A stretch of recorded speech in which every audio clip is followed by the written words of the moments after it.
Is everyone sounding okay to everybody else? Yeah, only Pete's the one who sounded like ass. Well, that's just Pete. That's nothing to Right. do with the equipment. That's built in. That's his auto EQ. Right. Yeah.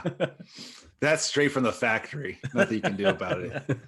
That firmware is set. We've done all we can. No refunds or exchanges. Yeah.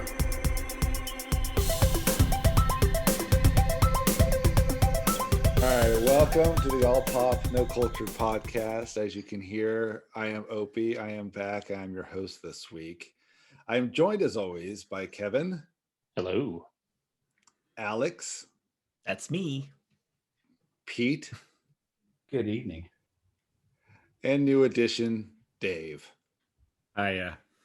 Dave, this is like your third or fourth time now, yeah? Third in a row? Yeah. Something like that? Third I time think in a third row. in a Third in a right? row Third and in a maybe row. like fifth Yeah. total. That sound Yeah. right? So how so how many till it's just a regular where we don't have to put a little asterisk on his name when He's in the group special? chat, so I feel like it's official, right? Yeah. Yeah. Well, No. yeah, he's in Oh. the new group chat. They're like, yeah, we could delete him quickly. Yeah. Stupid Android Yeah. user. The green bubble. Fucking I know vetting, he made our chat vetting. green.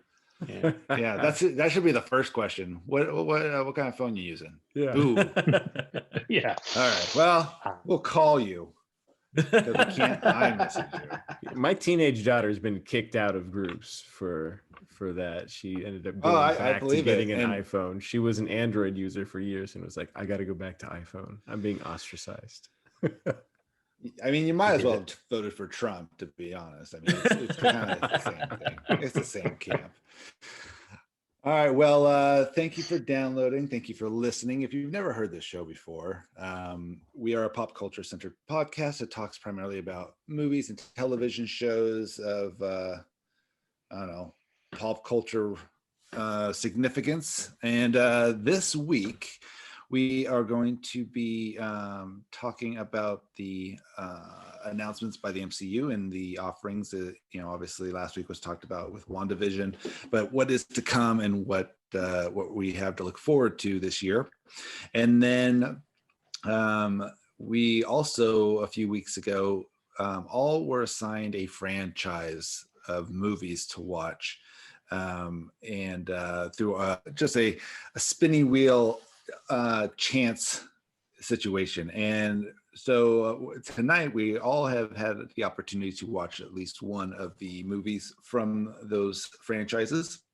And so we're going to talk about that. Talk about what, has it been a while since you've seen it? What's best seen, worst seen, all that kind of stuff. So stay tuned for that. And if there's room for any more time, who knows what we'll do.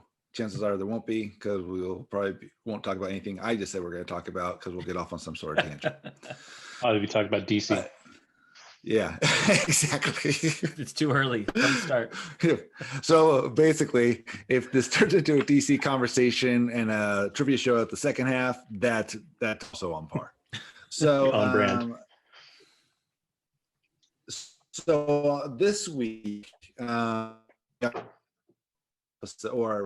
most of you guys were talking about WandaVision last week when I got here. So real quick, I'll just offer my brief opinion on WandaVision. I kind of agree with what David was saying, where we across the board it's enjoyable, like excited to see it. I'm not going to stop. I'm not really into it that much yet. It's like I get what they're doing with the stylized episodes and the Dick Van Dykes and the Bewitched and Brady Bunch so far. I'm just not enjoying the way they're telling the story. It's like, okay, I'm more into what is this about? Because I see that they're trying to tease us with things and kind of putting little things out there and stuff to keep it somewhat interesting. But for me, I'm like, well, I'm not interested. The fact that it's MCU and your Wanda and your Vision, I know about your character already, is the only reason I'm still watching this. If I was new to it, I probably wouldn't be watching it. So, but obviously I'm going to watch the next episode. Also, what the fuck else are we going to watch? But But yeah, right now, I'm just like, okay, I'll wait till really gets into it before. I'll just the whole season, I guess, as a whole once it's done, than just the first few episodes. So if you haven't listened to last week's episode and you're listening to this one, go ahead and listen back to that, and you'll see why I mentioned all that I did.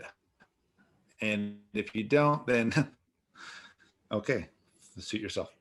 Now, moving on to this week.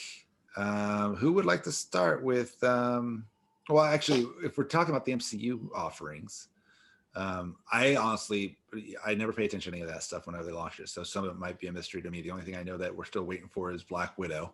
But and then the other Falcon and whatever show. Winter Soldier. Winter Yeah, Soldier. so that's the only other one that I'm aware of. So anyone who is more in the know, by all means, floor is yours. Not sure if I know everything, but I know we've got Black Widow coming. Is Thor this year? Or is it next No, it's year? next year. I doubt it. Thor's next year. The only other we've got three other things this year. Shang-Chi and the Legend of the Ten Rings, Eternals, and the untitled as of yet Spider-Man Far From Home sequel. That's next year. That's right? yes. Did they push that? Did they already push that out? Well, I figured Well, yeah, I'm Trying to get up to date. I The doubt they list I saw filmed any earlier of it also yet. said 2021 for that. I was also shocked for that number. Well, I saw Black Widow said 2020. Well, COVID Yeah. changed that. It would have come out Yeah. if it, Okay, Yeah. so didn't this open. is the newest information after the big Marvel dump that happened like a month or so ago. You got WandaVision already has started, obviously. March 19th, we get Falcon and Winter Soldier. Mhm. May 7th is when Black Widow is still slated. Yeah, that's not But that gonna may get happen. pushed again because they've held it out this long. They're not going to do like the dual release like HBO. I think they need to just give in and do it. I don't know that things are going to get better fast enough. I don't know why they don't just do the Mulan thing and do the $30 exactly. for it. If they want to make the money, then that's the easiest way. And then the money's Yeah. directly to them as well. They don't have any middlemen really to worry about. I think the advantage to that film maybe is that because it takes place in the past, it doesn't really matter when they put it out there. Correct. Yeah. So it's not that big of a deal, I guess. I feel like more people would pay to see Black Widow than Mulan. I would pay for sure. I'm Oh, yeah, sure I a think- lot more people Yeah. would Yeah. pay. And I that's think at also going this to make a lot point- more overseas. Yeah, as there's well. no offerings at all. So anything thrown Yeah. out, at this. I remember when Bill and Ted's was released, I was happy to give them my money because I wanted to watch something. Well, Just give me I haven't anything. seen that yet either. Yeah, exactly. Well, right now, there's something out right now that's I don't know. But I mean, if that's it, if we're only talking about 4 projects right now, that No, that's not it. though, There's because, more. like, Yeah. then we've got this summer. It just says summer so far. It's the What If. that's the Cartoons. animated, Oh, right? so Yeah. good. Yeah. That looks so And good. then- That's cool. It's going to be very interesting to see how much they rely on some of that original source material for those storylines, or if they just kind of Is go there- completely off the Is rails. there any and do their trailers own or stuff. any snippets of what that's going to There's look a like? full. There's a Yeah, full. there's a few. Yeah. Okay, I'll look Yeah, that up. the animation looks cool. It looks great. I think it's a little different for each one too. So Yeah, yeah, because they're doing the Marvel Zombies. They're doing if Sharon Carter was the Yeah, Super they're doing- Soldier. Captain Britain, I think, is that one. Yeah. They're doing What T'Challa if, as Star Lord, Yeah. uh-huh. and then they're doing a Doctor Strange story too, like a Doctor Strange clones type of story. I don't remember exactly what the trailer doesn't give away really like plot details. You just see things happening. Mhm. So, but it looks really, really fantastic. Yeah. Did I read something that they're certifying the Netflix Marvel shows as canon? Yes, and talking Yeah, I'm about sure they rebooting are. it They in a always way. technically have been. Yeah. Yeah. Yeah, they always were. But Where there's were they in rumors that Endgame? Too Could've used small some Luke potatoes, Cage I in Endgame. guess. Yeah. there Where's Iron Fist? are rumors that Charlie Cox has been on the set of Spider-Man. Yeah, putting there's putting so out many the Murdoch rumors. concept. So every Spider-Man who's ever played Spider-Man has been rumored to be in that movie, and every villain Same and with every. Ugh. every love interest too. Yeah, it's kind of like I hope that's not true. That's like too much. Like Well, my I thing feel is like at that they point, already did it with Into the Spider-Verse. So that's what why I do they mean. need to It'll do feel it like a on- rehash if they do it in this movie. Yeah. And I know that Spider-Verse is Sony's thing, so Disney wants a piece of that because it was so popular. But I feel Yeah, like we'll it'll see. just feel really ham-fisted at this point because they haven't really established that, like the multiverse. They've established it, but not really. You know, like there hasn't been enough content, I think, to just justify. But isn't like, hey, that here's what every Spider-Man movie. WandaVision's supposed to be doing? That's We that's don't know. supposedly that's what that's WandaVision's supposed to supposedly, do. And then it's and that the Doctor way Strange.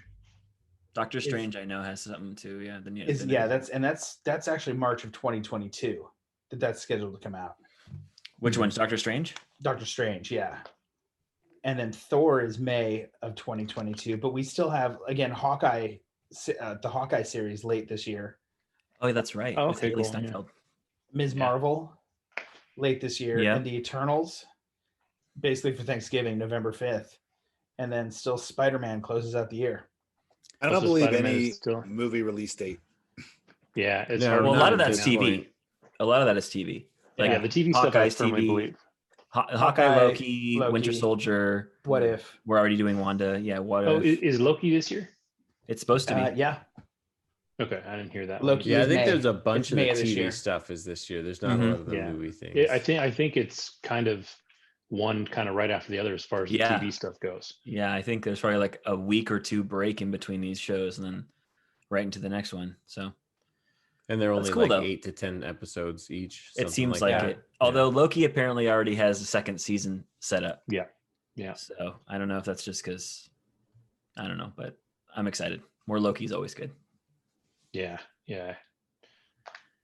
I'm glad they didn't completely kill him off because he's too fucking good, man. They've killed He's him too like good. 4 times at this point. It's like I don't Yeah. think he's never gonna die.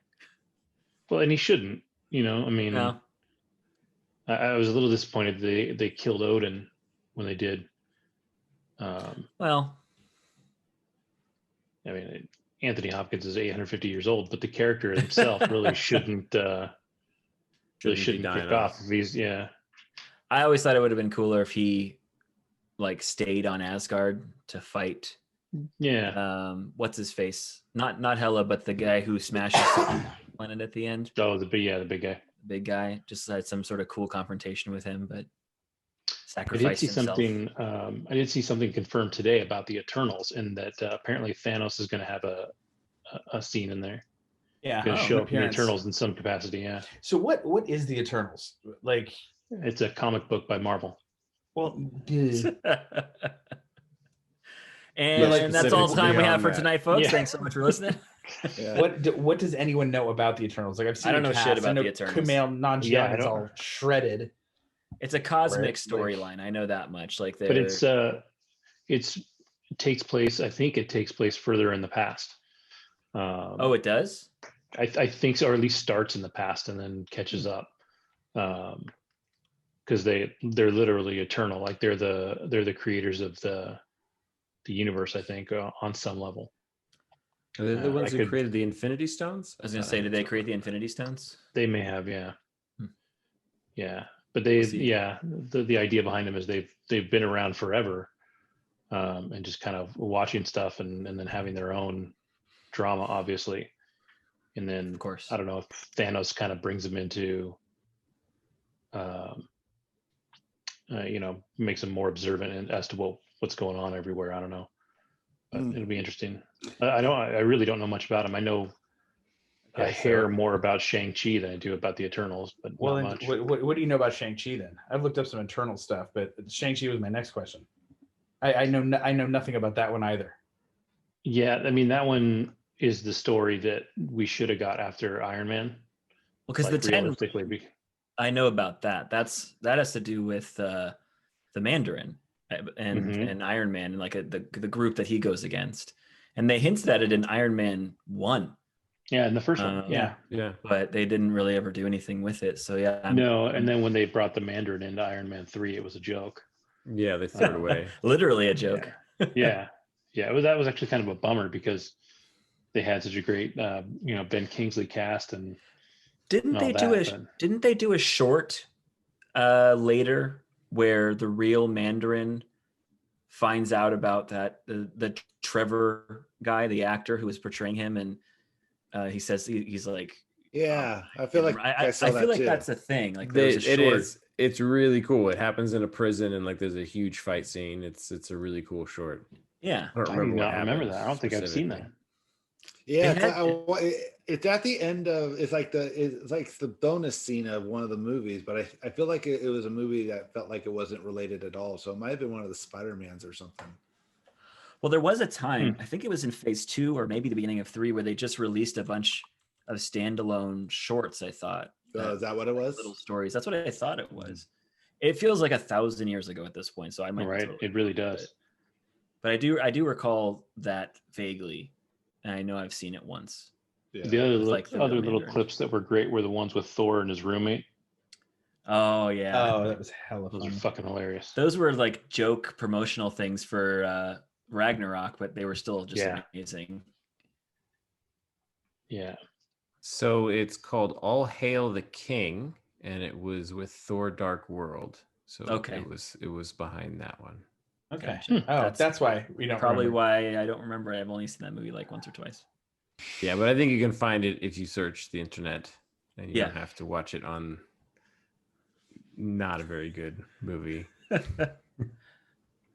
So anyway, not to jump back then past Shang-Chi, after an unexpected tragedy following the events of Avengers Endgame, the Eternals, an immortal alien race created by the Celestials, who have secretly lived on Earth for over 7,000 years, reunite to protect humanity from their evil counterparts, the Deviants.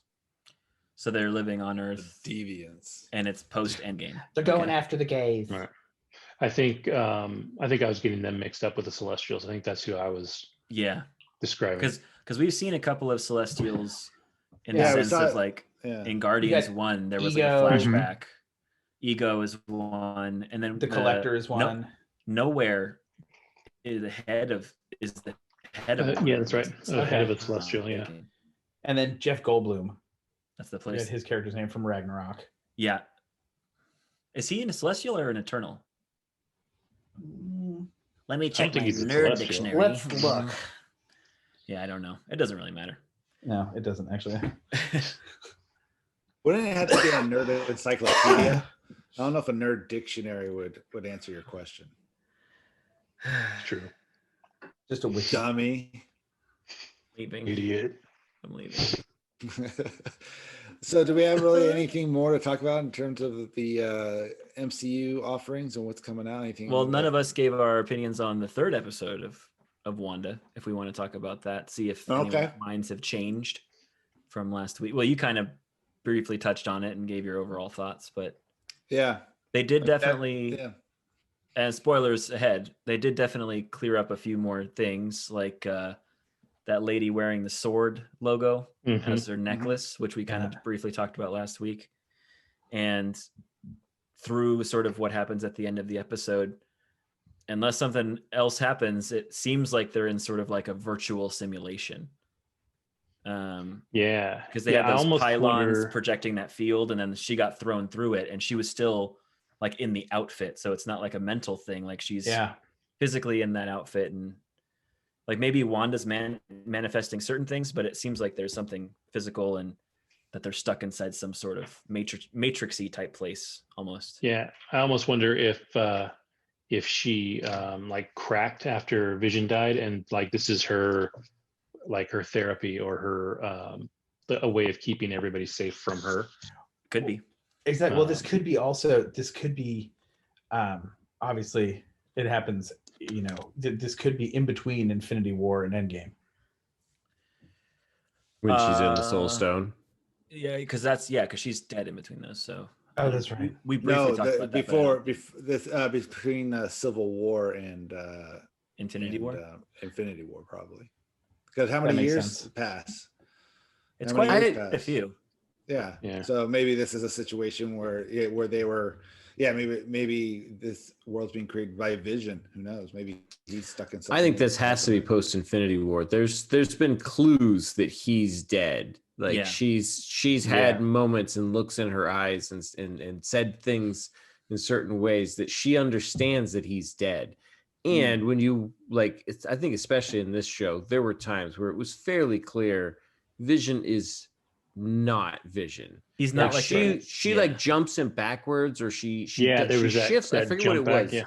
She she shifts him. rewinds and Yeah. replays and That was so changes what he crazy. says. Yeah, she treats him like everything else. So I don't think that there's any chance he's real. I think he's part of her imagination or the simulation or whatever it is. Yeah, he's not. He's not real. I do think that this is post Endgame for one very specific reason, which they never really talk about, but throughout the course of the movies, Wanda's accent has dissipated immensely. And by the time we're in an Endgame, she basically just like Infinity War and Endgame, she basically just sounds American. Like she has little tweaks of an accent here and there, but in this, it's just like she sounds full American.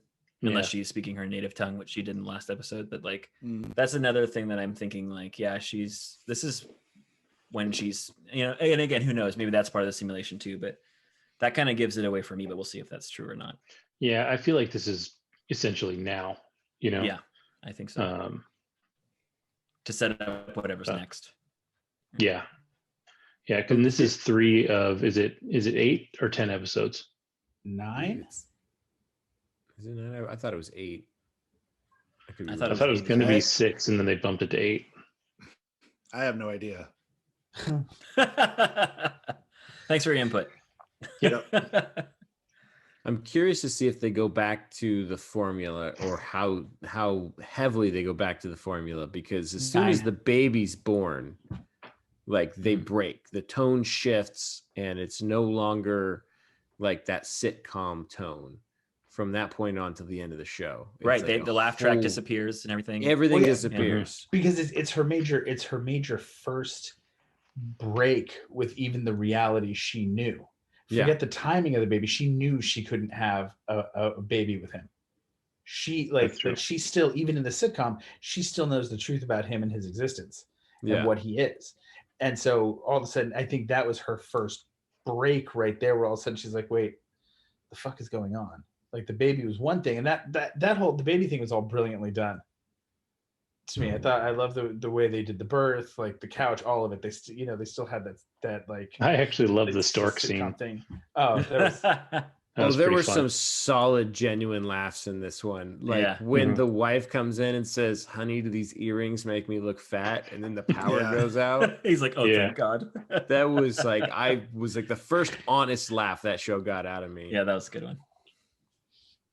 Yeah, like Kevin, you said you read this. I think Dave, you said you did too.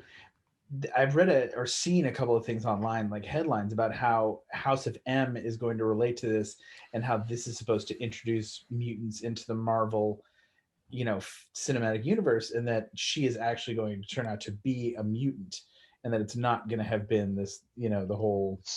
So I just read something about that actually last night, and even in the comic books, and I think it came after.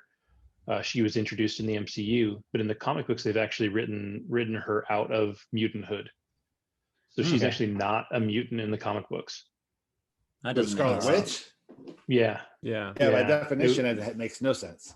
Yeah, because she's Magneto's child. She still wasn't a mutant in the comic books. She was experimented on and then given her powers by some Hydra somebody.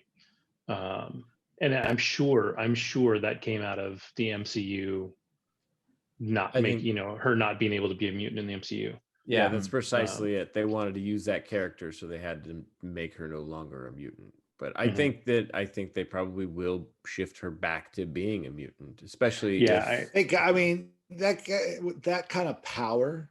It's like, and she's from Earth. It's got to be a mutant. It's not like you can. Well, the movies make sense though, because she essentially got it from an Infinity Stone.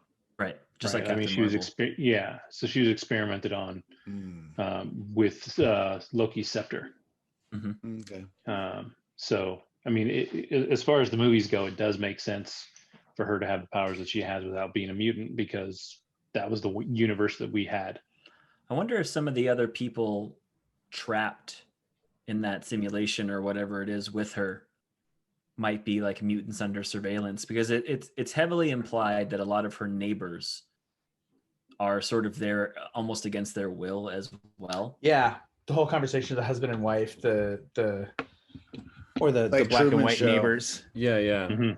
I think it's very. Yeah. I think it's Truman Show. I think they're all. I think everyone in town's a hired actor, and I think that the chick with the sword pin, who got booted out, I think she somehow got onto, let's call it, the show, Yeah. and that's why it was. But she gossip. wasn't That's supposed to why be there. She wasn't supposed to Yeah. be there. Mhm. She didn't Well, come from she anywhere, right? It is, was like coded language. She didn't have the that she- answer. Yeah, like Yeah. She's the little girl from Captain Marvel. That's Monica Oh, you Rambeau. Oh, okay. Is that what they're saying? So, well, that's who they cast that actress to play. Like, that's at least what they said when she was cast into the MCU. she's on the supposed to play. IMDb. That's what the characters. It's Monica Rambeau / Geraldine. Okay. Yeah. Okay. So, yes, she's the little girl that grew up in or she was a little girl we saw in Captain Marvel, but now she's grown Right. up. Yeah. So that also places it, in a more current timeline. Post Endgame. Yeah. Right. Yeah. And she Cool. looks like she works for Sword, and Sword is in theory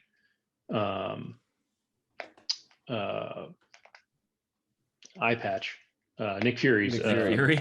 his Shield. new, yeah. Yeah, his space Yeah. division, basically. But that would also And- make sense with her affiliation with Captain Marvel, that she'd be working Yeah. on that side. Exactly. I had read somewhere that that they likened, if Shield is like the FBI, then Sword is like the CIA. Sort of, yeah. Yeah, exactly, because the FBI is terrestrial, or is within the U.S., and the CIA is. So in terms of, like, if you're comparing it to actual organizations, Mhm. so That makes it's sense. like, okay, that makes Yeah, because Shield had like a So- fucking building and all that other shit, and the CIA would be like super undetectable and underground, which is a floating Yeah, space base would give you. At the that CIA point, the has a Pentagon. building too. Yeah, the but not the Pentagon. same. Not the same way the FBI does. This FBI has offices everywhere. CIA doesn't have. Well, CIA doesn't have field offices that we know about everywhere. So it's exactly the same. Got it. At least that's what my brothers in Q tell me. Yeah. So that's what they said on Parlor. So that's what I'm going with. I only logged in 3 times, but I grabbed the name Liberal Troll on Parlor, like the day I went live. Oh. Isn't it like Hmm. a canceled service now? Yeah. Oh yeah, If you I can think fi- yeah, actually it's up again. I think it's being hosted entirely on Russian servers. Oh, nice. That's fantastic. Yeah, because Amazon pulled the plug and they couldn't get any reputable server farms to take them on. So they Sure. And they tried to sue Amazon, Mhm. and the judge was like, "Nah." apparently there were death threats, and they refused to censor in any way, shape, or form on that platform. So Amazon kept telling them, "Hey, you got to censor these death threats. You got to censor these death threats," and they never did. And then so all of this happened, and then they had the perfect excuse that was already lined up. So they were just like, "Okay, goodbye." Yeah. So anything else on episode 3 of WandaVision? I feel the same. It was really good. Yeah, I liked like it. It definitely, for me, by the end, was the first thing that really started pushing the backstory. And I think if you watch the first 3 episodes, you can see it slowly ratchet up into Yep. stuff happening beyond the story. Because the first episode is really just an episode in a funky TV show, Mhm. right? Like, it's not much happens that makes it relevant to the MCU, other than just its the vision. ending. And yeah. Well, even in that And- episode now that you mentioned is how, when Wanda told Vision to help his Mhm. boss, but the way she said it and the way, kind of like Yeah. he was understanding. So that thinking back on that.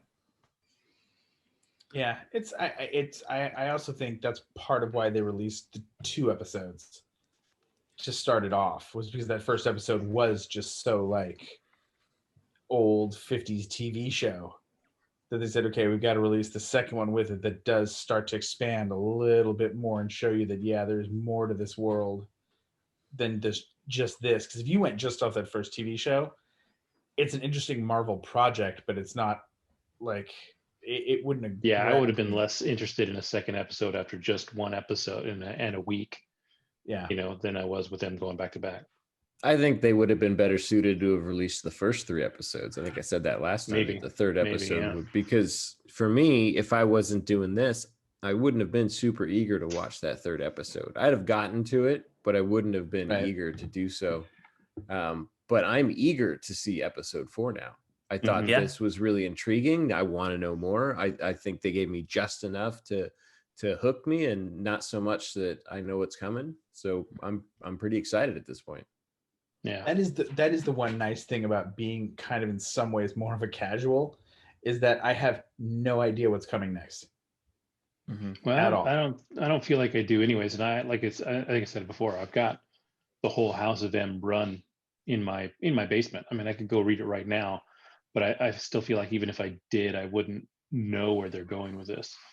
There's enough that's different that it doesn't matter in the MCU. Yeah, everything's such a loose adaptation in the first place. They do so many different things that they can go in any direction they want, essentially, at this point. Yeah. So DC time? All right, then. All right, yeah. Good So times, real huh? quick, we all hated Aquaman, right? We talked about this. Did we talk about this? So yeah, I guess now would be a good time. Nobody needs a break, I assume. I think we're good to keep going. Yeah. Moving on to our franchise wheels. Take a little slice off those to talk about one of I think all. Well, Pete, are you watching your James Bond films in order? I decided I was going to. Okay, good. Originally I wasn't going to, and then I said, fuck it, I'm going to do it. And we did it tonight. Technically, there isn't a specific order with those ones, but Just Well, release actually- order. other than release. Yeah, just Actually, release there order. is slightly. I found that out tonight because I watched mine today, and I actually, because I made my wife and kids watch it with me, and they hated it, and with good reason. Yeah. With very good reason. All right. Well, I guess why don't Pete's you going start first. off? I'm just gonna take it off. Yeah. Yeah, Pete, you go first so we can get you out of the way, and then you can go and log off after that. All right, sounds good. I watched the magnum opus 1973's Live and Let Die. That was his first one? That was his first one. Yeah. Paul McCartney Yeah. Yes. wrote the With song wings. for that one. This is like the blaxploitation Bond. Like it's really? very oh yeah, it's very 1970s. Have any of you seen it or remember seeing it? Long ago. Or I anything like know that? I've seen it, but I at don't all. remember. Yeah. Okay, can't so remember a thing. so it opens up with like the killing of a couple of MI agents, one on this little tropical island.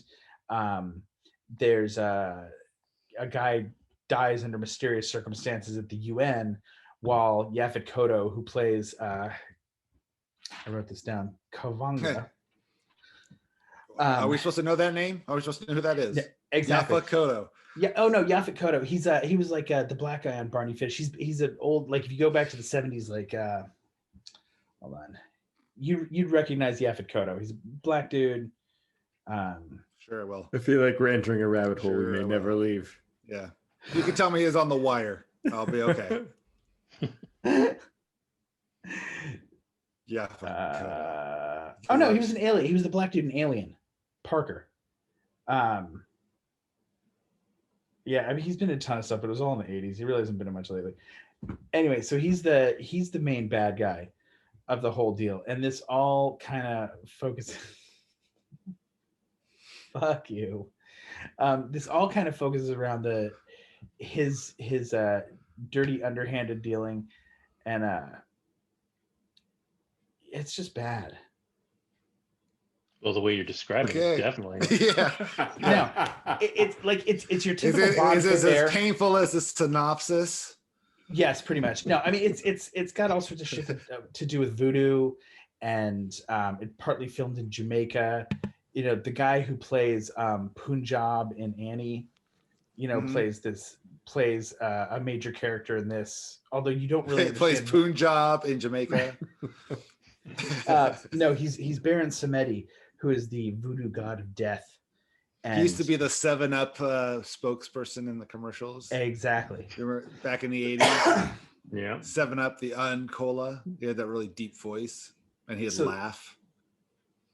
Basically, the plot really revolves around Bond going and chasing this guy around. He starts off going to Harlem because he follows the clues. Yeah, he follows Because he's black. Wow. Yeah. Oh no, that's the CIA agent who comes and rescues James from getting killed by, I shit you not, Mr. Big, who is the crime lord that runs Harlem. And well, obviously that would take place in New York City. Yeah, of course. You ever see Sex in the City? Yeah, exactly. come on. I had no idea Chris Noth was in Big this. is. So he follows clues. There's a horrible car chase that doesn't look even close to good for the 70s. He finally tracks down Mr. Big to the cult voodoo shop. Yeah, the sign literally reads OH space cult voodoo shop. And the part that really had my wife and daughter cracking up is it's the usual capture Bond, talks to the villain for a second, except this time Mr. Big, the gangster villain, just pops out of a sliding glass door and goes, "You know what? Go kill that honky." And they take him outside to kill him, and we just died at honky mode. Christy was just like, "Did he just say honky?" I said, It's early 70s. Oh, it's not just early 70s. It's a British view of like American black culture in Harlem and that kind of black image in the 70s. So Sounds like you pretty much nailed your, it too. Yeah, is that your favorite scene? Was that your favorite scene of the best scene of the whole movie? Oh no. I have there's way more that are my favorite scenes. So yeah. Oh no. Well, just one. Yeah. Just want one. So basically, please. Plot twist Please. turn. Jane Seymour plays Kavenga, who, shocker and surprise, is also Mr. Big wearing a latex mask. That's why he's able to travel in and out of the country so bad.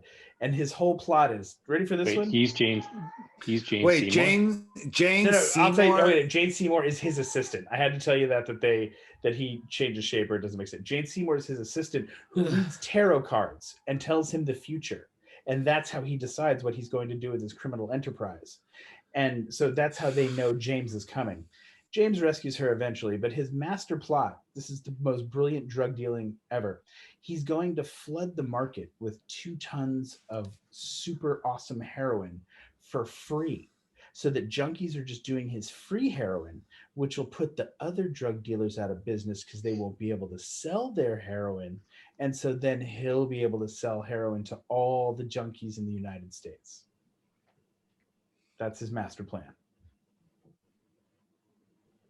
It's a good plan, man. Okay. Solid plan. So, James. All my customers died. Yeah. All my customers overdosed in the first week because they got all this free heroin. So this leads us to my favorite scene.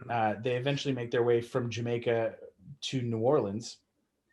And James is looks like captured. Freddie's cuddling you. Sorry. It looks like Freddie's cuddling Alex right now. Well, If you're watching to hold him. this, I'm actually just falling asleep against the wall that you can't see because of the background. I'm almost done. You So keep saying that. So this brings us to my favorite and then best and final scene here. James is captured. He's put on an island in the middle of a lake. And to get to the other side of the lake, he runs across the alligators who have neatly lined up for him to get to shore. I've seen that. I've seen that scene. Yeah. Best fucking scene in the movie. Okay. Worst scene in the movie is the next 15 minutes after that, where there's a silly ass boat chase through the bayou. Needless to say, Is it on like airboats? No. It's just fucking speedboats. Okay. In the bayou? Yeah. They also introduce a super Authentic. rapist. Yeah. 0 out of 10 for realism. A super rapist? Is that what you said? A super rapist? They introduced a super. They also introduced a super racist sheriff. Oh, racist. In this one, very. Look at me like I was like, what? How could you have gotten that? They sound almost identical. The Honorable J.W. Pepper, who actually returns in the next movie, The Man with the Golden Gun. I watched the preview. It all comes to a culmination in the end where the bad guy tries to feed James Bond to sharks. Bond with freaking laser beams. No laser beams attached to their heads. I was waiting for it. And he winds up throwing him, and Bond wrestles him, throws him. Anyway, this was just garbage. Like this was bad. Even could have started. We only have like 12 more to go. 6. Yeah, no, it just even as far as Bonds go, like it's just bad. Like it was. Yeah, it wasn't. Yeah, and they're not going to get much better. Yeah, I know. I know. For Your Eyes Only, A View to a Kill, and Octopussy. Those are the 3 I think I saw with him. Yeah, I thought View to a Kill was his last one. That was his last one. No, View to a Kill's the last one. Oh, okay. Daylight's is Dalton. So. Yeah. All right. It's I'm hating your little wheel right now. Good. Excellent. I'm glad you got those. Job. Next time, next one you'll get are the Sean Connerys. Those ones are rough. All right. But who wants to go next? Maybe Alex should go so he doesn't fall asleep. Oh, I'm not tired. I just. Anyways, just put him to sleep. I wasn't going to say it, but yeah. He was accurately reacting to the movie review. It was Pete's narrative style. I can't. I wear my emotions on my sleeve, guys. I can't keep it in. Style. All right, who wants to go next? I can go. That's fine. All right. So I had A Nightmare on Elm Street, the 1984, 6? When did it come out? 1984.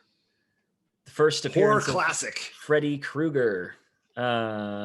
This was my first time seeing this film. I'd never seen it before this. I wasn't sure. Have you ever seen scenes from it? Is there anything that you're like, yeah, there's definitely things I saw that I'm like, okay, I've seen that in. Well, it's one of the things that I guess first of all, I liked it. It was good. Yeah. It definitely I didn't get nearly as mad at it for all like the 80s things like I did with like Wonder Woman because it was actually made in the 80s. Yeah. So I was like, yeah, that's fine. It's an 80s movie. Solid as far as like really good practical effects for a lot of the stuff in the movie. And something I noticed that was a pretty prominent thing in this film, which wasn't at the time it came out, but there's been a lot of films that have copied things from this movie. It kind of has like a lot of classic horror or thriller, not tropes, but like just effects or scares or things that I've seen a lot since this movie came out. So it's cool to know that it was kind of a trendsetter in its own way. Yeah, ultimately I thought it was fine. It was cool. I like I said, it's hard to go back and see a movie like this and be thrilled by it now. Like I'm sure if I saw it when I was much younger, it would have been way more effective. Yeah. But it was still like I can still appreciate it for what it was. Really good effects, pretty good story. Acting was about what I thought it would be for a bunch of teenage actors from the 80s. That was Johnny Depp's first movie. Yeah, I know. I saw that at the beginning when it said, and introducing Johnny Depp in the credits. And I was like, oh, that's crazy. So that was a neat little thing. But yeah, I thought probably the best scene was the first time that Freddy kind of like pushes through the wall above what's her name? Stacy? Is that the main girl? Tina. Oh no, Jennifer? Nancy. Nancy. Thank you, not Stacy. Nancy. Yeah. No, Tina's the other one. Tina's her yeah, friend. Yeah. Yeah, Nancy's bed, like she's sleeping, and then like I think it might be Tina's bed. I can't remember which one, but like it's where the face and the hands kind of like start pushing through the wall and has that stretchy effect, which is one of those things I've seen in countless horror movies since then. And I was like, oh yeah, that's kind of neat, and it was done really, really well. I thought that was like a really cool and effective effect. My probably least favorite scene is the last one, because it makes absolutely no sense and kind of almost ruined the movie for me, to be totally honest, because it contradicts like everything about the film. And I actually went online and tried to research like what the fuck happened with that last scene. And apparently there was some creative differences between what Wes Craven wanted to do and what the studio wanted to do.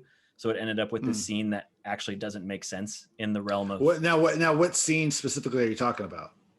Yeah, I mean, I'll spoil it because it came out a million years ago. But yeah, if you haven't seen Nightmare on Elm Street, stop listening. Well, the whole thing about it is that Freddy, obviously, when you fall asleep and you're in the dream world, he has powers that allow him to do essentially whatever he wants. But that when you pull him through into the real world, he loses a lot of those abilities and becomes more vulnerable. At least that's what I understood.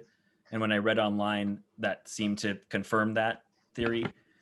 And then at the end of the film, after everyone's dead except for Nancy, and the mom gets killed, and he comes out to get Nancy, but then she like just is like, oh, you're not real, you can't hurt me, and then he disappears. And I'm like, that's fine, cool, like that's how you get rid of him, is that you don't believe in him. Then the next scene, everyone, including the mom, and they like drive away in a car, but as they're driving away, it turns into like a Freddy car, and then the mom gets pulled through the window. I'm like, what? Like, are they still in a dream, or like it doesn't make any sense?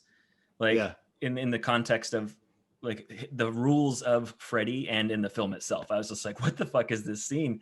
Like it's like that's how they ended it, and it turns out that Wes Craven didn't want to do that. He didn't want to have the scene where Freddy comes back. He just wanted it to be the happy scene where she gets in the car with the friends and they drive away. But the studio wanted to leave it open for sequels, apparently, so they did that. But it totally fucked up the continuity of the film, and I was just like, ugh, that's not a good way to end this. Like I was feeling it until that last scene. It kind of ruined the buzz, if I'm not lying. Have you ever seen the second one? I haven't seen any of them. Oh, you haven't seen any at all? Except for Freddy versus Jason. You're in for it as it gets further along. Well, you said the second one's pretty good too, right? Dream Warriors. The second one's not bad. I mean, it's not great. The first one's definitely the best out of all of them, but the second one, it's almost like its own standalone story. It doesn't relate to any of the other films that they start creating like a little weave through going forward. But the second one is like it could be its own, reboot, if you will. So there's a couple little parallels that they make as far as from this to that one, but they really kind of almost like they're trying to redo it a little bit. So it definitely has some of its classic scenes and its points, but you just saw the tip of the iceberg. You don't get any closer. You don't get close to this again until the third one is entertaining, and then New Nightmare. New Nightmare's I've heard that again, just doing some research, that Nancy comes back in the third one, which I'm she does. So I was like, oh, that's cool that there's something going on there where they keep Warriors. Yeah, I mean that's the thing. It has some cool elements about that one, but you definitely see some 80s influences, late 80s influences in the filming. So you're in for a treat. Yeah, I thought it was fine. My favorite scene from that one is Tina's death.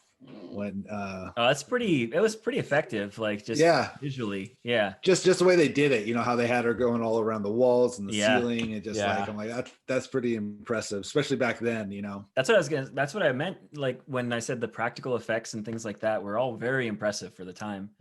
Mm-hmm. Even to a degree, I mean, like when Johnny Depp gets pulled through the bed.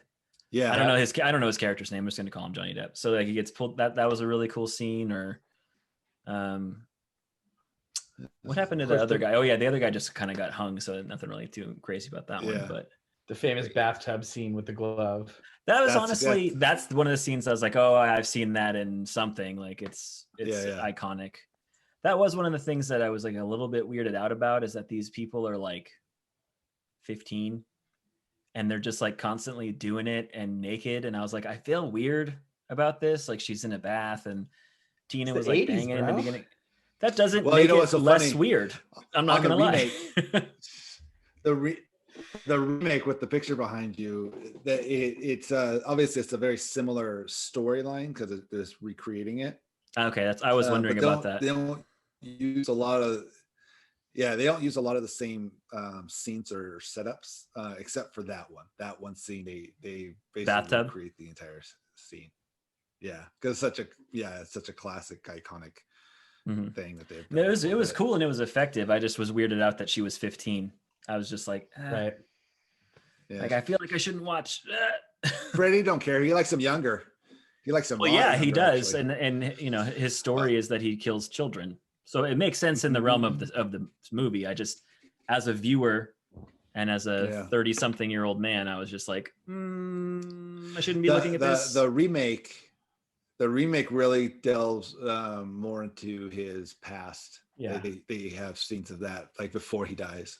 Because the guy who plays Rorschach from Watchmen plays him, if I'm not mistaken. Jackie. And I remember I think in the trailer it shows Jackie Earl Haley. Yeah, and it shows him normal, I think, in the trailer, if I remember correctly. So that's cool. Yeah, I may watch that one too. Later on in the series that you're going, I want to say it might be The Final Nightmare. They show some of that kind of like before Freddie died thing. So you see Robert Englund without the makeup. Cool. So how long did have you memorized the nursery rhyme yet? No. It's really hard. No, just it's one of those things that just I'm just curious if it leached into your head yet. No, they only do it like once or twice in the movie. In the first one, anyway. It's in every. Okay, it's in 3. They really up it. Yeah, they up it. I'm sure they do the next few films. Yeah, the first one they only do it a couple times, so I haven't seen any of those movies in easily 20 years, and I've still got the whole rhyme memorized. I didn't have to stretch my brain really far, and I was like, no. Yeah, I got it. Yeah. All right, Kevin, David, who wants to go? I'll go. I can go. Oh no! I'll beat you. Dave can go. Go ahead, David. All right. You saw The Hobbit, right? I have The Hobbit. Now, I've watched the first 2. So do you want me to cover both of them or just the one? Just the first one this week. Whatever you want. All right. Well, if you want to get it done faster so you can move on to a different franchise, do both. Oh, wait. So I can watch multiple Bond movies this week to try and hack down my thing. I don't have to wait for like one a week. Actually, do it all at once, Pete. Let's see if you can overload your brain. Sweet Christmas. You might just be dead by the end. Whatever it takes. You can do those. It'll be worthwhile for the audience to watch next week just to see the transformation. He got 4 before he killed over, but I think he said he liked them. Yeah. We've decided to weekend at Bernie's him this week. So I was watching The Hobbit, and the first one, The Unexpected Journey, was pretty much what I remembered, and I didn't really love it too terribly much. I can't think of a favorite scene except for maybe when it was over, but I can tell you the scenes that were really terrible. And, got a grocery list of those. Damn. Me, the dwarves singing, I understand what they were going for. I don't believe it was executed well. For me, that I was like, ugh. I hate see, that. I've I never love seen that. these films. I've yet Are to see you, these. are you films. talking about the kitchen scene where they're like doing the dishes? Yeah. Okay. Okay, how many times have you seen I would the agree cartoon? with you. How many times? What? Have you seen the Hobbit cartoon though? I mean, a couple times, but I don't want to watch the Hobbit cartoon, right? And Yeah. Okay, and I'm but going that's- into it with a Lord of the Rings mentality, and there weren't no singing dwarves in Lord of the Rings, right? Now, They're see, all dead. I like the plates. I like the song because that was one of the early parts of the cartoon, and that was like my first visualization of the Hobbit. So the plates part was actually really fun to me. Yeah, no, of see, I haven't course. seen that since I was like, under 10 years old. So for me, it doesn't. I mean, I remember it fondly as It's on HBO thing. Max. Well, but I don't know. Cartoon? I wanna watch it. I think so. Yeah. Yeah, I distinctly remember like Smaug Yeah. part of the cartoon, like, but I don't remember anything really before that. Maybe it was because that was all that was ever on when I was like flipping through the channels, and because it's not like you knew when the Hobbit movie was going to be on TV. Nope. You came into it wherever it was and you watched it or you didn't. So yeah, and then for me, everything with the Goblin King was a huge miss. Yeah. I thought that was not good. The Did CG's you- terrible. Did you watch Extended? Yes. So I will say the one thing that I really enjoyed about the not extended version is the Goblin King scene is severely cut down from what it is in the extended, and it's way better. Is it They better? they don't do the song, the Goblin Oh, King song. yeah. They cut that whole thing out, which Song's was not good. song's horrible. And just the scene in general is just much quicker. Like they're in Why are and there out of so the- many songs? Why is this a musical? I don't know. No, it's part of the way Tolkien wrote The Hobbit. The Yeah, characters, the characters actually singing is just part of the culture of these songs and the way they work throughout the telling of stories. It's like Snow White. They whistle while they work. Yeah, it's like a hi ho kind of thing, but it's just like a thing that they do in the book. But in the book, you don't really like. They have a basic, they've got the song lyrics and like a kind of basic meter that you can get from that. But the song itself, there's no direction as to what it actually sounds like from the book, and so that song's problematic. I'll give you that. The Goblin King song. the Goblin King song. It was pretty bad. I do like the little chant that they do after the dishes scene when Thorin shows up. It's kind of like that low humming. The Misty Mountain, Yeah, the Misty Mountain song. I think that one's pretty cool, but that's about the only song that I actually enjoy in that movie. Yeah. And then, then it ends with the classic conundrum of why didn't the fucking Eagles take them all the way to goddamn there? But, and then the movie's over and then you're okay. And then, then a couple nights later, my daughter was really into it. So we decided to watch the next one. And I got to be honest, I hated that movie when I saw it in the theater, but I actually really enjoyed it this time. So I don't know why I hated it so much. I did see it on the IMAX and I saw it and they were using a new technology where they were shooting it at like 60 frames a second or something. No, it was like that. 40 something, I think. Or was 48. it? Yeah, 48. Maybe it was double speed. Yeah, it's because 48. usually it's 24 frames a second, and so they were shooting it with this uber high detail. And I remember watching it, just thinking the whole movie was absolute trash. And maybe it was because of seeing it with that. And I remember at the time there were like 4 theaters in California that were showing this setup. It was really uncommon. So we made a point to go see it, and then afterwards we're like, oh, well, that was a mistake. Because it didn't work, and I think it actually detracted from the film quite a lot. It just didn't. Nothing looked right. The quality, it was so crystal clear that you could see the makeup on everyone's faces. Yeah. Like, it was ridiculous. It like nothing worked. Like watching 4K. Yeah, but this time I didn't have that problem, and it was a lot of fun. The problematic scene for me still is the barrel scene. It's still awful. It's bad. It's bad. It's poorly choreographed. It's really poorly animated CG wise. The GoPro footage randomly that's spliced the in. random my daughter So bad. burst into laughter. She goes, "That's GoPro footage," and I was like, "It is." She's like, "Go back. I want to see it again." I was like, "Oh, there'll be more. Don't worry." Oh, geez. That part I was like, "Ugh, what happened there?" How's Martin Freeman as Bilbo? Oh, He's really not bad, good. actually. I He's think really Martin's good. great. He's one of the best parts of the movie. He's to one be of the best honest. parts of the movie. He really does, and he does good work in the second one. There's Yeah. a lot of Bilbo fucking carrying the show. The pretty much the whole thing is they go on an adventure, and each little encounter that they have is they're set up by Gandalf, who then decides he's got somewhere else to be. Yep. And then the dwarves fuck it all up, and Bilbo has to save the day. And then maybe if Bilbo can't quite get it done, Gandalf shows up right at the end. Yeah, right at the 11th To hour. get it done. Yeah. Yeah. Right, see, And this is like every encounter. Yep. And, For this- sure. and that's what made this one was harder for me than the first one, because this is when they really started to lean into all the extra stuff they added. When they added the Legolas, into it, when they really went in, the whole love affair between, I forget her name, and Ariel. yeah, that was kind of out there. And then It is. showing it, I did think it was interesting, and I liked at least that when Gandalf disappears, they show you what he's doing in relation to how that all rolls into Lord of the Rings. Like that stuff that they added, I didn't mind. I thought, okay, that's kind of cool that they added that, because it ties them together even more. Yeah.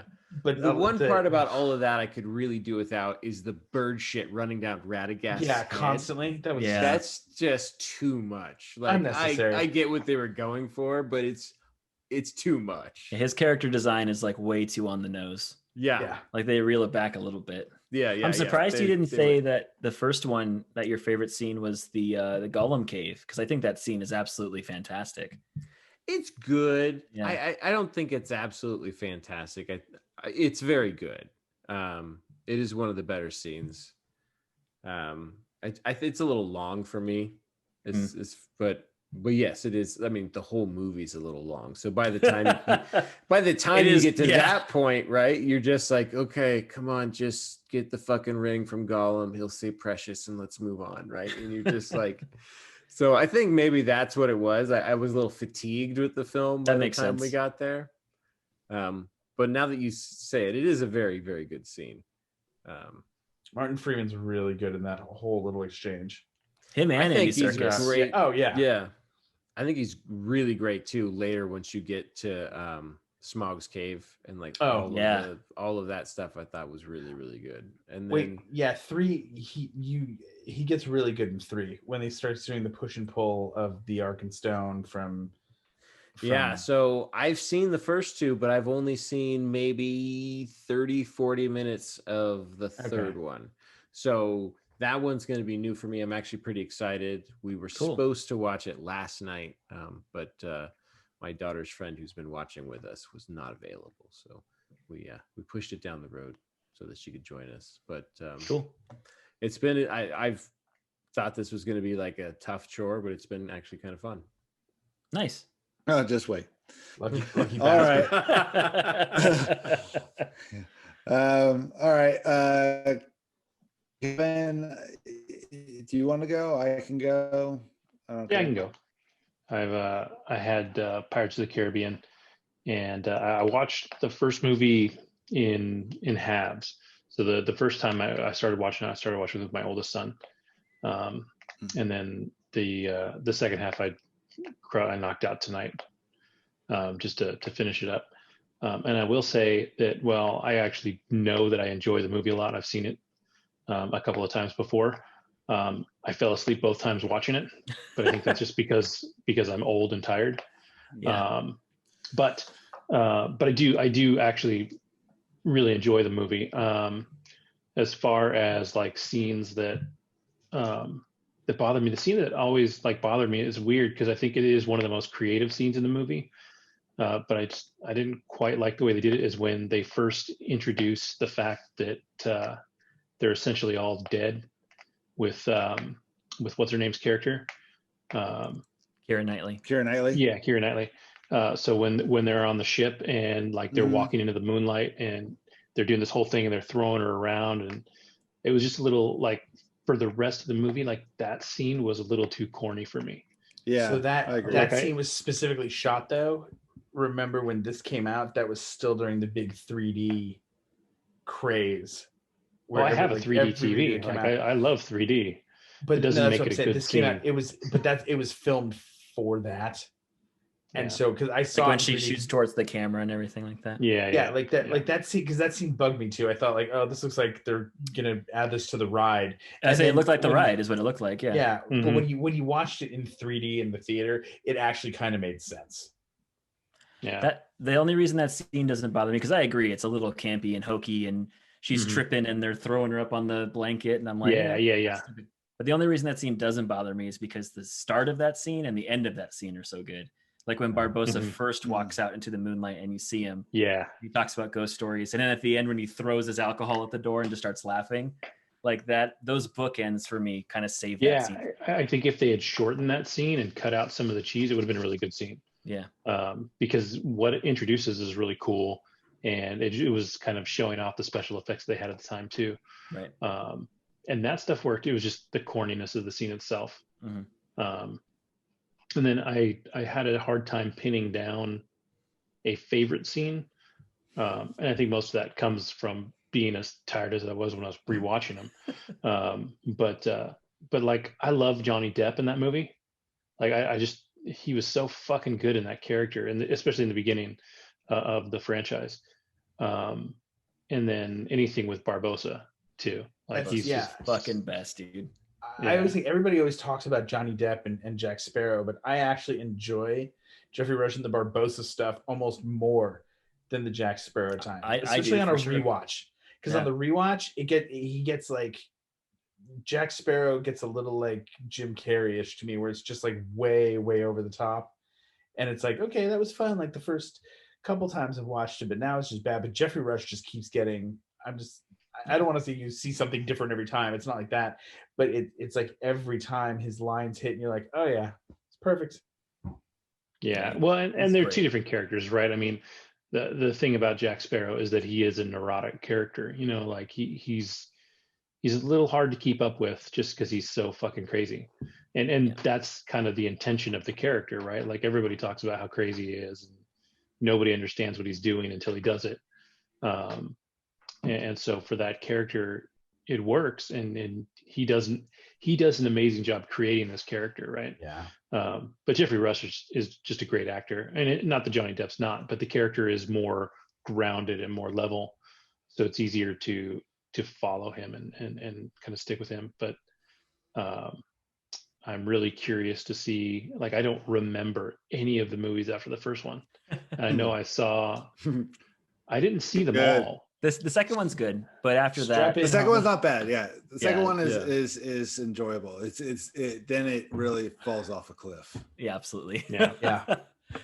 Or sails so off. super excited You want to about talk it. about What I would recommend you do is, if you can, which I don't think you'll be able to, but if you can, try to watch the second and third one very closely together.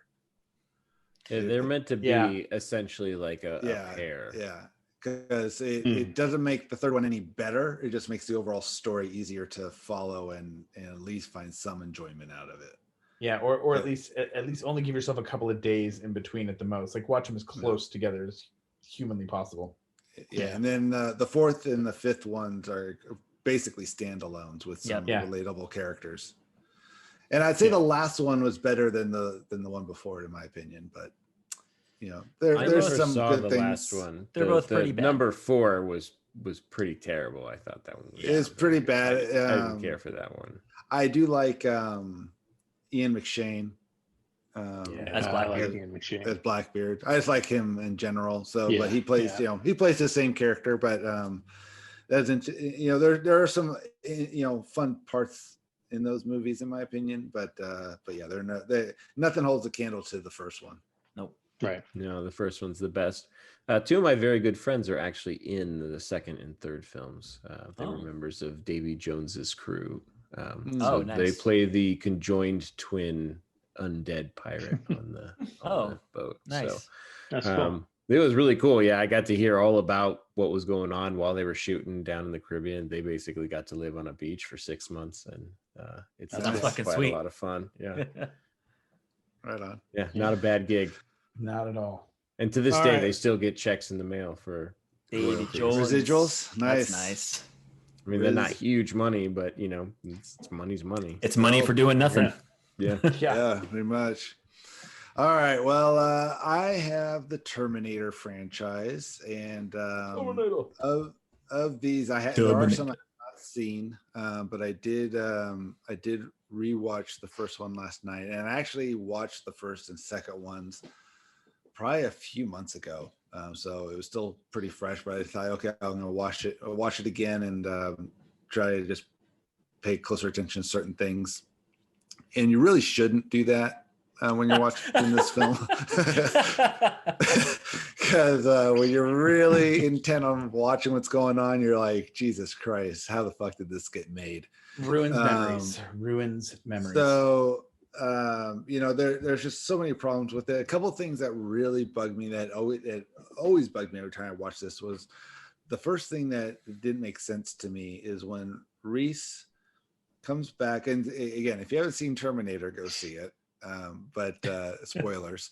When Reese comes, first shows up, and they're basically doing the same thing. They both steal a car, they both check phone books, that kind of thing. But when he hotwires his car, he just kind of lays back and takes a nap. And I'm thinking, who the fuck breaks into a car, hotwires it, and just like, I'm going to take a quick snooze while I'm sitting here in somebody else's car? And so that right there, I'm like, what are you doing? That makes no sense. And so, but I digress.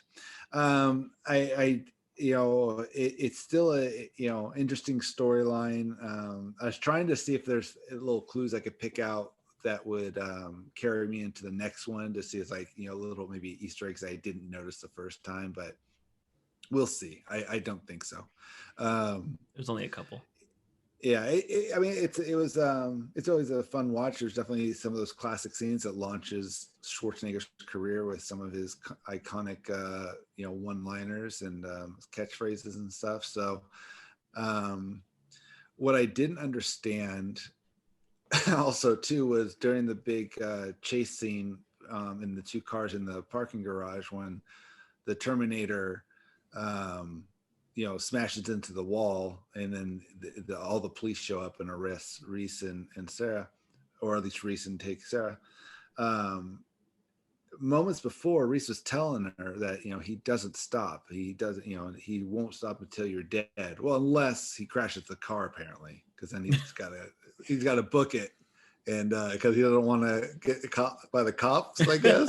I'm like, he's got no insurance. Yeah, Didn't they kind of explain that away? Because doesn't he have to fix his battle damage? Well, his middle finger is a little jammed, and he has a his eye, his fake eye is bruised. It's like, who cares? He still can kill. I mean, he needs to be incognito at this point, though, right? Not throwing it all away until I'm the not next saying one. that it makes sense, but I'm saying that's how they tried to explain it away. Is that he tried to reassimilate back into humankind. Gotcha. Yeah, and that all makes that all tracks. So there's that. But okay, so now my favorite scene and my least favorite scene. I actually have two least favorite scenes, and the only reason I have two least favorite scenes is because one of them coincides directly with my favorite scene. My favorite scene is when the Terminator comes into the police station and asks for Sarah Connor and says, "I'll be back." That's just a classic scene. That's just great. And then what comes right after that is my least favorite, because that's when he said, "I'll be back," and he leaves. A few things that make no sense to me. One, this is the LAPD, and there's one cop sitting at the desk that has just the smallest office-like entryway. It's a completely small department. So I'm like, okay, but they represent the LAPD. In fact, the sergeant has an LAPD thing. And I was looking for signs that do they specifically say it's LAPD, and it is. So, the desk clerk is filling out his paperwork, and then you see lights come up and this car come through the window. Well, you see the lights come up, you see the car come through without the headlights on, and then it plows through and you still see the lights on the dude. I'm like, okay, that's just a continuity thing that just I'm like, that makes no sense. But the other thing that doesn't make any sense is, why did he go back to get the car? He could have just come walking in and started blasting and walked through. I mean, so that just drove me nuts. The next one though that I think was really stupid was the big chase scene in the with the truck and the motorcycle, when the Terminator's on the motorcycle that left the police station, and Reese and Sarah left in a big old Chevy Silverado in 1980, basically some big old truck, speeding down trying to get away from this guy. I'm like, why don't you slam on the brakes, have him run into you? Even if you don't kill him, and he probably just lost his ride, you can get away. He's on a motorcycle, you dumb fucks. You're in a big fucking truck. Just run him over. Just but reminiscent to the last Terminator that me and Kevin paid money to go see. Yes. One of the big complaints I had about that was that when Sarah showed up on that highway and started blasting everything, nobody else was around. No cars, nothing. They were the only one on this busy highway out of nowhere, where they did the exact fucking thing in this one, which I didn't really pay attention to till last night, when the big tanker truck, I mean, the whole scene makes no sense. There's nobody on this road in LA. And when I say nobody, there's a couple shots where you can see clearly down the street. There is nothing for miles. And except for this one tanker truck that runs over the Terminator out of nowhere because he was disoriented. And I'm like, there's no way this truck didn't see this thing in the road for miles out, because there's nothing in front of it other than this dude just standing in the middle of the street. And so the truck nails into him. They do a 3-minute scene of him being dragged underneath the truck. And then he gets out, and the Terminator gets out, gets in the truck, turns the truck around.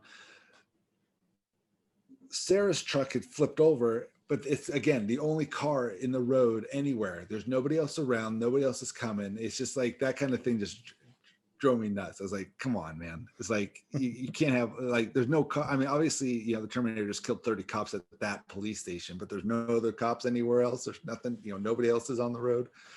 So that kind of thing kind of drove me nuts. But yeah, I mean, Terminator is a classic, obviously.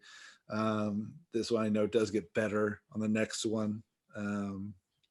So which I just saw not that long ago, but I'll be watching this one. And I already know the problems I have with it. So but for T2, when you really watch, oh, sorry. No, go ahead. I was gonna say, for T2, when you watch it, did you watch the extended edition? And there is an extended edition, if you didn't know.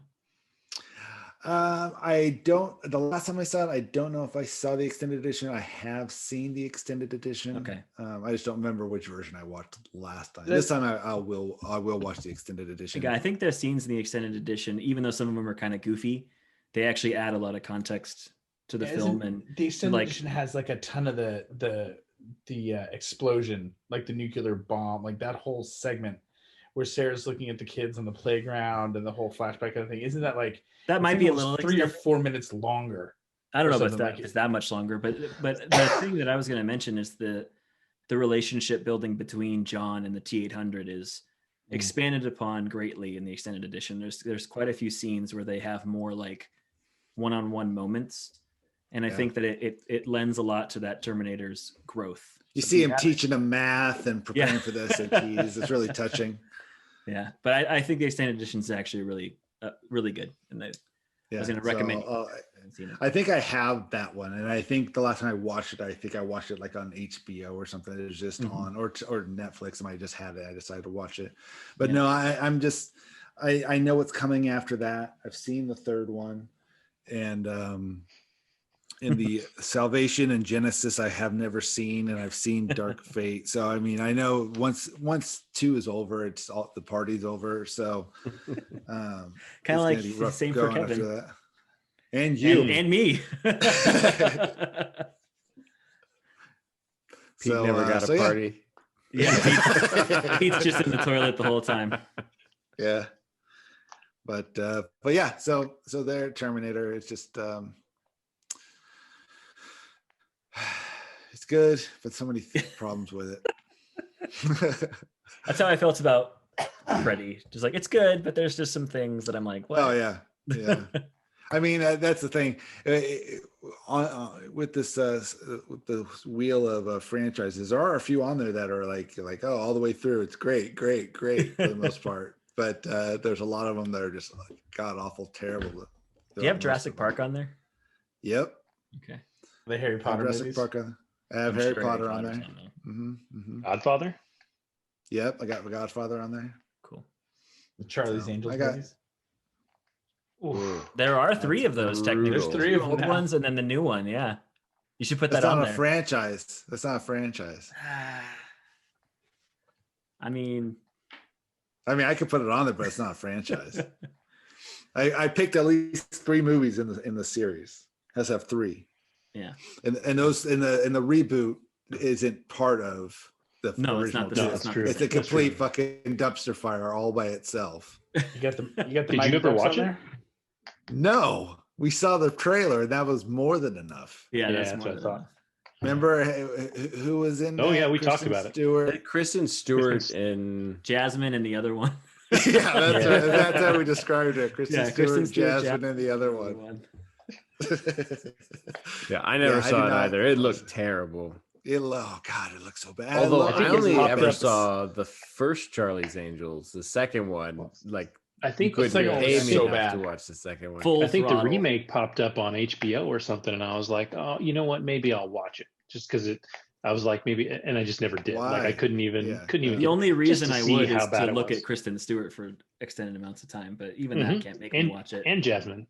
And Jasmine, yeah, for sure, all 3 of them. I mean, if you're watching movies because of what there is to look at as far as like females, there's lots of movies I would watch that I have never watched. Most of Cameron Diaz's stuff, I would, but like God, some of it is just so bad. So that's not a qualifier for me. All right, yeah, I have some substance, some substance. So we reached the end of our of our current watches on our franchises. So that's good. Well, is there anything else that we want to chat about, or we call it a night? I don't know. I can talk about that Bond movie some more. Nope, that's no. We don't know. We don't need to enough. listen from you anymore. There's more details that Did I anybody left else out. watch anything else of note this last week? No, me and the wife are watching The Crown, so we're working our way through that. We're trying to watch some. I don't know if I mentioned before. She's finding movies that might be nominated for Oscars, so we're trying to watch those. I did watch Greyhound a few weeks ago, the Tom Hanks movie on Apple TV. It's not bad. It's interesting. It's kind of short in terms of everything that happens, like everything that happens in the movie, like all the excitement and all the drama of everything is like really just like it just kicks you right into it, and then when it's done, it's basically over. So there's not a lot of like story before and afterwards. It's just like boom, here it is, and then it's done and you're done. And it's a very interesting story. It's based on a true story. It's just so taking that into account of like whether this is the true depiction of what actually happened, you still get the feel of like this is shit that did kind of happen, like stuff like this would happen, not necessarily the specific thing, but during the I think it was during the First or Second World War, I think it's Second World War when this was going on, of basically escorting ships with goods across the Atlantic and defending against German U-boats. So so it's very interesting. That was so it kept me entertained. I just think that I think it could have just used a little bit more substance, I guess, story-wise, as far as the character development. But good, it's worth watching for sure. Cool. It's the old WW2. Yeah, I figured. Tom Hanks is big on WW2. Yeah. I watched a little film on, I think it was on Netflix, It's called The Half of It. And I guess it won a bunch of like kind of small time awards. I don't think it'll be nominated for any of the big ones, but the gist of it is it's a very like Cyrano de Bergerac type of story. It's this young, very, very smart Asian girl that happens to be a lesbian, but it's very subtle in the beginning of the story. And there's this really dumb but very, very nice, sweet kid that has a crush on the pretty girl at the school. Oh, I saw the trailer for that. It looked pretty good. Dude, it was really good. Like it's for what it is. Like it's not very exciting, but the tagline for it that I thought was really great was that it says not every love story is a romance.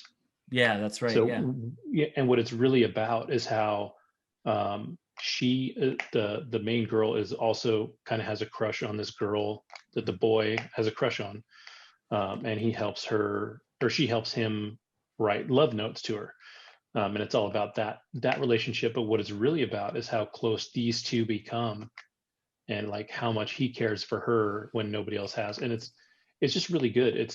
There's no real down part of the story. There's nothing like depressing about it. It's just like a happy, feel good kind of movie, and it was really good. Yeah, it looks really good. Yeah, I definitely recommend it. And there's nothing you couldn't watch with family or anything like that. So really solid. I also, for the fuck of it, watched the first Batwoman on the CW, the season 2 or season 1. Yeah. So they replaced Ruby Rose. Yeah. Why? It is already perfect casting. How do you improve on perfection? Dude, I'm not even going to go there. Don't you know? I mean, you just look at her, you know she's a badass. Yes. Yeah, nothing says vegan fury like Ruby Rose. But the new girl is likable. I wonder if the Meg was her audition tape. Or John Wick 2. It doesn't matter. They're all the same. They're all the same, and she sucks. But anyways, the girl's likable. Like it's just as cheesy as it was, so it's not really a great show at all. But I like her more than Ruby Rose for sure. Cool. And then the one other thing I watched with my youngest son, we blew through the entire season this morning, was the second season of Jurassic World Camp Cretaceous. Oh, animated. Yeah, it's an animated series about Jurassic. It takes place the same first time as Jurassic World, right? Yeah, the first one takes place like right before Jurassic World starts, Hmm. and then by the time it's over, it's when Jurassic World has ended. Right. And then these kids are ultimately stranded there after the events of the first Jurassic World movie. It's an animated series. It's like a 3D animation, kind of Pixar looking film, or not as good looking, but that style. Is it like comedy? It's a kid show. No. Okay. Yeah, it is a kid's show, but it definitely has some adult themes, and people die or potentially die on the show. Like there's the real, the real world aspect of if you were lived on an island with dinosaurs on the fucking run. And it's pretty well done. I mean, it is a kid's show, but it's not awful. I mean, that's good because the trailer looked terrible. No, it's definitely better than the trailer made it look, because I wasn't too interested in it. But when you have a 10-year-old that loves Jurassic Park and he wants to watch it with you, you say yes and watch it. Of course. It's surprisingly good, the first season, and then the second season was solid too. So I'm actually, like, as an adult with my kid, looking forward to the third season. Nice. So yeah. Well, actually, you know what? I did watch just this last weekend.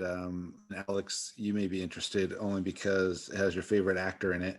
We watched Mank, which is on, I think it's on Netflix now. That's got Gary in it, right? I think I've seen the trailer for that. Gary Oldman as Herman Mankiewicz. It takes place in during following this guy while he was writing Citizen Kane, to which he got co-writing, and it talks about that whole process and kind of does like flashbacks to hit this Herman Mankiewicz career as a playwright and then as a screenwriter. And Amanda Seyfried is in as well, Lily Collins, few other actors and actors that you would recognize. It's I don't know. I fell asleep a little bit during it, and we watched this on Sunday morning. And so it's black and white. It's definitely noir. It's a little over 2 hours. It's hard to follow, which makes sense because Citizen Kane's a hard movie to watch as well. But it has some interesting aspects. It's kind of hard to understand what was going on. Like what's the point of the scenes we're watching. So it's What definitely is very going stylized. Yeah. Very stylized, well acted. I mean, well acted, well directed. It was, the style was very consistent throughout it, so it's definitely reason for it to have some Oscar buzz for sure, but it's just wasn't my cup of tea. And it made me even less wanting to watch Citizen Kane. Cool. Have you seen Citizen Kane? No. Yeah. It's definitely not for everyone. But it's a hard movie to watch now. It is a truly remarkable film, like especially when you take into the context of when it was made and all that exactly. stuff. But no, the average person does not want to watch Citizen Kane. We're average. It's now a school film or an art house film in so many ways, because you look back at what he did and you find out how he made stuff, like some of the upshots, how they actually cut a space in the floor for the camera to slide in and stuff like that, and what he did to do stuff like that. Then it still is a really cool movie. It's fucking long and plodding. It is, but if you watch it today, like it's beautifully shot. I mean, it's really a pretty film. It's well acted. They do tell a good story. It does plod, but most older films do. You go back to just movies in the 80s and they plod compared to what we get now. Oh God! So name one. That sir is false. James Bond, Live and Let Die. That's the 70s. I watched the 80s, dude. I watched the first 3 episodes of a show called The Frankenstein Chronicles. Stars Sean Bean, which is tight because he's dope. I love Sean. Did he die already? He's still alive. He's still alive. 3 episodes in, he's the main character, but that doesn't mean anything for him. But that means he'll die at the end of the first season. Exactly right. No, but it's a really interesting concept. So basically, he's a detective, or what they called, because it takes place in like the 1820s, so very Victorian London. He's what's called a river constable, which means he sort of patrols and solves crimes that take place on the rivers, like bodies that wash up and other things like imports and smuggling and things of that nature. And a body washes up on, this is in the trailer, by the way, a body washes up on the shore, and it's a little girl, and she's obviously dead, but she has seams all around her body, like on her wrists and her arms, her neck. And when he goes and touches her, like her hand moves and grabs his for just a second. And so he's like, what the fuck? So he kind of gets intrigued. And during the autopsy, it turns out that it's not one little girl, it's the body parts of 8 different children sewn together. So very Frankenstein-ish. And he sort of sets off on a quest to find out what's going on, who were these children, because he can't seem to find that many children missing at that time, and who's behind it. And he actually meets, and again, you see this in the trailer, he actually meets Mary Shelley, who wrote Frankenstein. Like the book is out in this world, and he's like wondering if either she's partly responsible or if her book is sort of causing people to do these types of things. So it's sort of like a mystery taking place in London. It's like Basic Instinct. That's the same plot of Basic Instinct. People getting sewn apart or cut apart and sewn back together. Well, no, just the author of I see. Yeah. I mean, I don't know how deep that's going to go. He obviously he meets Mary Shelley again. You see it in the trailer, but they haven't had too many interactions. He's just had a few interactions with her so far, and 3 episodes in. But a lot of interesting characters, really good acting. It's made pretty well. Where is it streaming? It's a Netflix original. Netflix. And there's 2 seasons already actually on there. I've watched the first 3 of season 1. I believe there's 6 in season 1. I don't know how many in season 2. So you could get through it pretty quickly. Each 6 and 6. Yeah, each episode's about 45 minutes. But it's intriguing so far, and I'm going to keep going and see how it turns out. But I always like when they turn fiction like that into something else. Whether it ends up being supernatural or not, we'll see. It seems pretty grounded at the moment, but you never know with these types of shows. But yeah, it's a recommend for me. Sean Bean is Sean Bean. He's his grumpy old northern self, but he's a terrific actor. So I'm having a good time. All right. Cool. I watched 2 movies of note this week. I watched one on Netflix called The Night Comes for Us. It's like I think it was shot in Indonesia. It's an action. I wouldn't even. It's basically if you liked John Wick 3 but didn't think it was violent enough. Oh, then this is the movie for you. I wasn't quite sure what it was. A friend from film school mentioned really liking it, and I was like, yeah, okay, I'll watch it. I watched the trailer and I was like, oh, okay, cool. And then you don't quite understand the level of violence until you start watching it. My daughter had to just be like, turn it off. We're done. Wow. It was too much. So we then finished it the next day, and it was literally just nonstop fights. And it's not like John Wick where they're gunfights. They're mostly knife and machete fights. Yeah. And so people are losing limbs, and weapons are getting buried in skulls and in shoulders and in guts. And it is just far more my daughter referred to it as violence porn, because it's so over the top. It's like the scene from Anchorman on steroids. I actually have never seen Anchorman. It sounds like the Raid 2 almost. So the Raid was one of the films that he compared it to. He said it was a cross between the Raid and John Wick. Okay. But have you seen the Raid or the Raid 2? No. Oh God, those films are excellent. Both of those films are excellent. The second kind of like this, super violent, and they're violent for sure. But I don't know if I'd go so far as saying super violent. The second one's definitely more violent than the first one. But the second one, I mean, you especially would appreciate this, is for just being sort of like a fight movie, is one of the most beautifully shot movies I've ever seen. Nice. You can tell that the first one's an indie film for sure, which exploded in popularity. And so you can tell where they spent the money on the second one. And it's to make it look really, really good. And it looks really, really good. It's insane how good it looks. Every time I watch it, I'm just like, fuck, this movie just looks so goddamn awesome. I will say this one looked really good as well. And the action and the some of the special effects they do, you just they look practical, but there's no way they could have pulled it off.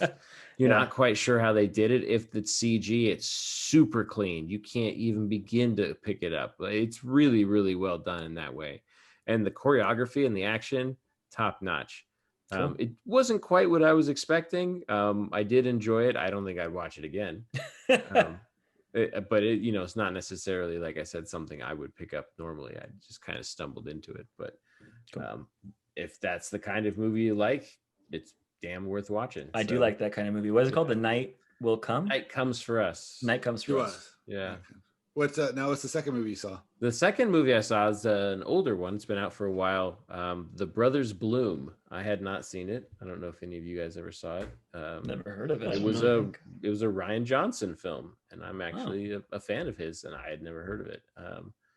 But it stars Mark Ruffalo and Adrian Brody as the Brothers Bloom, and Rachel Weisz as the story's love interest. And essentially the plot of the film is that since they were kids, the older brothers Bloom, Stevie Bloom, played by Mark Ruffalo, is basically putting together cons.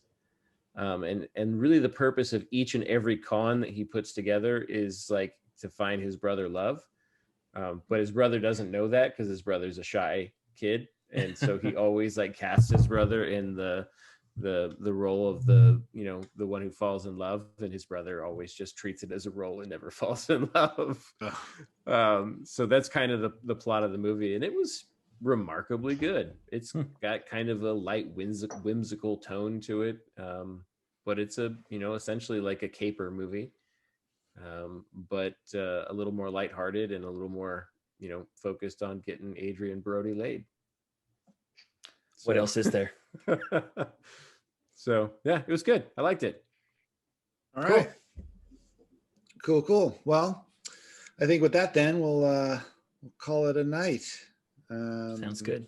No Thank you trivia? for downloading. Thank you for listening, and thank you for telling all your friends. So All of next them. week, all of them. Next week, probably more of the same. We'll probably talk about something we've watched and discuss it. By amongst next week, ourselves. the Godzilla versus Kong trailer will have dropped. Yes. So I'll be Yes. talking about that shit. Okay, Hmm. for sure. Yeah. So Is Godzilla again, on thank the you for wheel listening. in Thank you for any downloading. capacity? Is Godzilla what? Is Godzilla on the No. wheel in any now? Mm. Mm-mm. I have not watched any No. Godzilla other than It could like, be the after terrible this. Matthew Broderick. It could be one, after this so- because this will be the third. It technically No. can be No. now because Kong takes place in the same universe. Kong Skull Island and Yeah. the two Godzilla films are in the same universe. They are related to each other. So it could be Also, now. wait till this one comes out. I'll wait till it comes out. or that works fine too. I'll wait till it comes out. I'll wait till it comes out. All right. Thanks for listening. Talk to you next week. Bye-bye. Bye.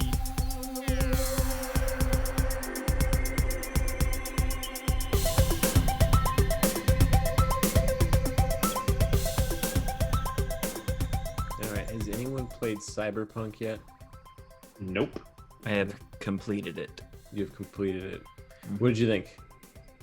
I thought it was great.